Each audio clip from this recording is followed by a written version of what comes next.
یعنی ایک ایسی مطلب جو ہے قرآن مجید ہے جو اس سے پہلے ایسی کتاب آئی نہیں، کیا ایسی وجہ ہے کہ یہ وجہ سے وہ مطلب مانتے نہیں ہیں؟ اس کا جواب بھی قرآن مجید مطلب جو ہے دیتا ہے، کیا ان کے انکار کی وجہ یہ ہے کہ وہ اپنی نرالی بات قرآن مجید پیش کر رہا ہے جس سے انسانی کان کبھی آشنا ہی نہیں ہوئے ہے؟ ظاہر ہے کہ یہ وجہ بھی نہیں ہے۔ خدا کی طرف سے انبیاء کا آنا، کتابیں لے کر آنا، توحید کی دعوت دینا، آخرت کی باس پور سے ڈرانا، اخلاق کی معروف مطلب جو ہے بھلائیاں پیش کرنا، اس میں سے کوئی چیز بھی ایسی نہیں ہے جو تاریخ میں آج مطلب جو ہے پہلی بار رونما ہوئی ہے، اور اس سے پہلے کبھی اس کا ذکر ہی نہ سنا ہوا ہے۔ اس کے گرد و پیش عراق، شام، مصر میں انبیاء پر انبیاء آئے اور انہوں نے یہی مطلب جو ہے باتیں پیش کی ہے جو مطلب جو ہے بنی اسرائیل کے انبیاء تھے، اور یہ لوگ ان سے بنا واقف نہیں ہیں۔ خود ان کی اپنی سرزمین میں ابراہیم علیہ السلام، اسماعیل علیہ السلام آئے، ہود اور صالح اور شعیب علیہ السلام آئے، ان کے نام آج تک ان کی زبانوں پر ہیں۔ ان کو یہ مطلب جو ہے خود فرستدہ مطلب جو ہے الہی مانتے ہیں، ان کو یہ معلوم ہے کہ وہ مشرک نہ تھے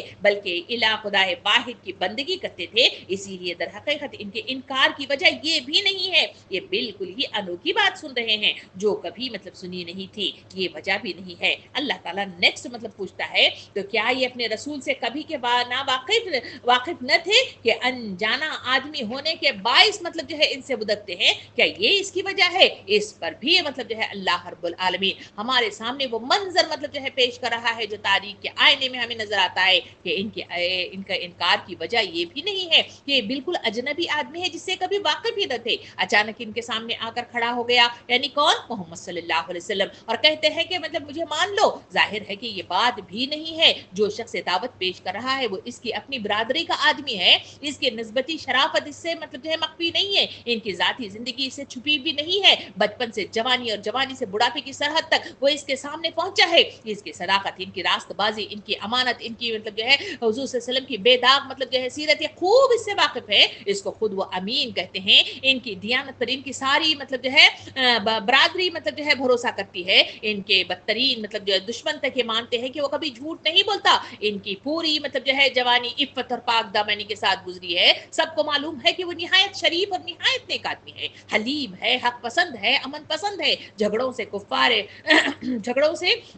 کنارہ کش ہے، معاملات میں کھرا ہے، قول و قرار کا پکا ہے، ظلم نہ خود کرتا ہے نہ ظالموں کا ساتھ دیتا ہے، کسی حق کا حقدار ادا کرنے میں اس نے کوتاہی نہیں کی ہے، ہر مصیبت زدہ، بے کس اور حاجت مندی کے لیے ان کے دروازے کا ایک رحیم اور شفیق ہمدرد کا دروازہ ہے۔ پھر وہ یہ بھی جانتے ہیں کہ نبوت کے دعوے سے ایک دن پہلے تک بھی کسی نے اس کی زبان سے کوئی ایسی بات نہ سنی تھی جس سے شبہ کیا جا سکے کہ کسی دعوے کی تیاری وہ کر رہا ہے۔ جس روز اس نے دعویٰ کیا اس کے بعد سے آج تک وہ ایک ہی بات کہتا چلا جا رہا ہے کہ کوئی مطلب جو ہے پلٹی اس نے نہیں کھائی، کوئی رد و بدل اپنے دعوے اور دعوت میں اس نے نہیں کیا، کوئی تدریجی مطلب جو ہے ارتقاء اس کے دعووں میں نظر نہیں آتا کہ کوئی یہ گمان کر سکے کہ آہستہ آہستہ قدم جما کر دعووں کو وادی میں پیش قدمی کی جا رہی ہے۔ پھر ان کی زندگی اس بات پر بھی گواہ ہے کہ جو کچھ اس نے دوسروں سے کہا ہے وہ کبھی خود کر کے دکھایا ہے، اس کے قول عمل میں تضاد نہیں ہے، اس کے پاس ہاتھی کے دانت نہیں ہے کہ دکھانے کے لیے اور ہیں اور چبانے کے کچھ اور ہیں، اور دینے کے مطلب جو ہے بات الگ ہے اور لینے کے الگ نہیں رکھتا۔ ایسے جانے بوجھے جانچے پرکھے آدمی کے متعلق وہ یہ نہیں کہہ سکتے کہ صاحب دودھ کا چھلا مطلب جو ہے چھاچھ کا پھونک پھونک کر پیتا ہے۔ بڑے بڑے فریبی آتے ہیں اور دل موہ لینے والی باتیں کر کے اول اعتبار جما لیتے ہیں، بعد میں معلوم ہوتا ہے کہ سب محض مطلب جو ہے چکما تھا۔ یہ صاحب بھی ایک خبر اصل ہے، اصل میں کیا ہوں اور بناوٹ کا جو ہے تمتعہ اتارنے کے بعد پھر مطلب جو ہے ان کے اندر نکل آئے، اسی لیے ان کو مانتے ہوئے ہمارا تو ماتھا مطلب جو ہے ٹھٹکتا ہے۔ ایسا بھی معاملہ نہیں ہے، حضور صلی اللہ علیہ وسلم کی زندگی کھلی کتاب کی طرح لوگوں کے سامنے موجود تھی، خود مطلب جو ہے ابو سفیان نے ہر کل کے مطلب جو ہے دربار میں جب پوچھا گیا کہ کیا حضور صلی اللہ علیہ وسلم جھوٹ بولتے ہیں، گواہی دی تھی کہ وہ جھوٹے نہیں ہیں۔ سامعین کرام، امیر صدیق کے نام سے نبوت سے پہلے انہیں مطلب جو ہے لقب دیا گیا تھا، تو پھر یہ وجہ بھی تو نہیں ہو سکتی ہے۔ اللہ تعالیٰ فرماتا ہے کہ نہیں، ایسا بھی نہیں ہے۔ اور تیسری مطلب جو ہے یہ سوال بھی کیا گیا، کیا یہ لوگ جو بات مانتے نہیں ہیں کہ اس وجہ سے کہ یا اس بات کے قائل ہیں کہ وہ مجنون ہے، یعنی مطلب جو ہے نعوذ باللہ وہ دماغی خرابی کا شکار ہے، کیا وہ مطلب جو ہے ایسا سمجھتے ہیں؟ اس کے انکار کی وجہ کیا یہ ہے کہ باقی محمد صلی اللہ علیہ وسلم مجنون سمجھتے ہیں؟ ظاہر ہے کہ یہ بھی اصل وجہ نہیں ہے، کیونکہ زبان سے چاہے جو کچھ بھی کہتے رہے ہوں، دلوں میں تو ان کی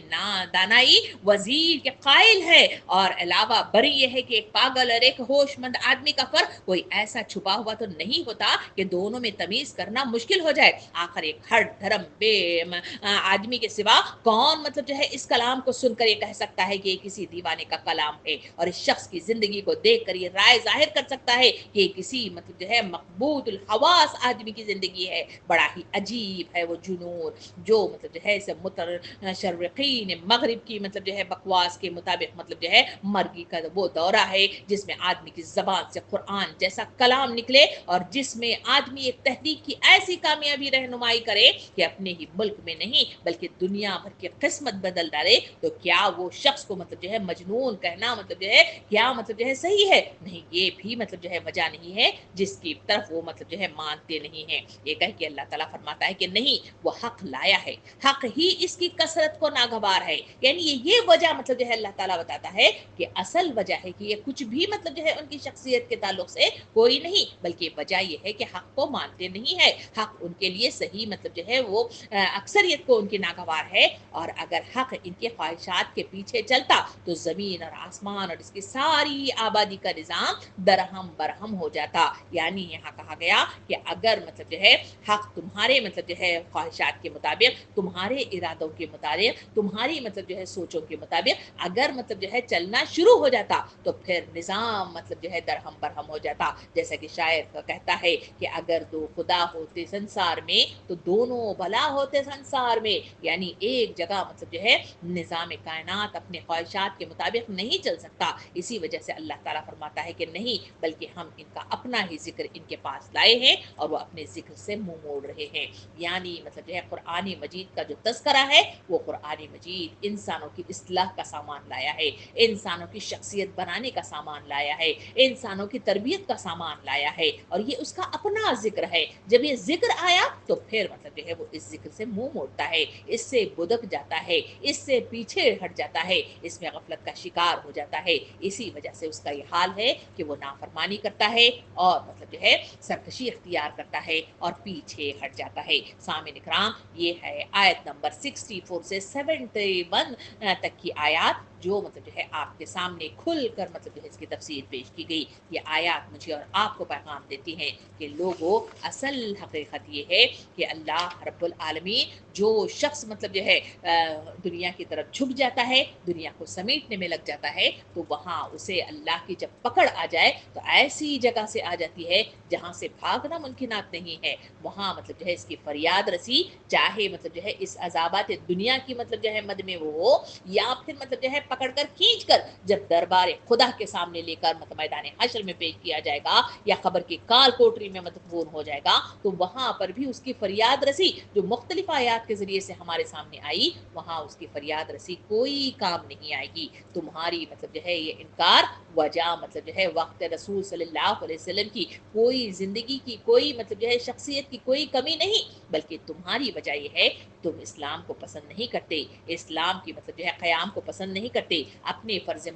منصبی کی طرف مطلب جو ہے نظر ثانی نہیں کرتے، اسی وجہ سے تم اس سے مطلب جو ہے انکاری ہوتے ہو۔ اللہ رب العالمین سے دعا ہے کہ ہمیں ان آیات پر غور کرنے، اس پر تدبر کرنے، اس کے مطابق اپنی زندگیاں بنانے کی مجھے اور آپ کو توفیق عطا فرمائے، اور اپنی اصلاح کا سامان اس آیات کے ذریعے سے کرنے کی ہمت، طاقت اور مطلب جو ہے لگن ہمیں عطا فرمائے۔ آمین۔ وآخر الدعوانا ان الحمد للہ رب العالمین۔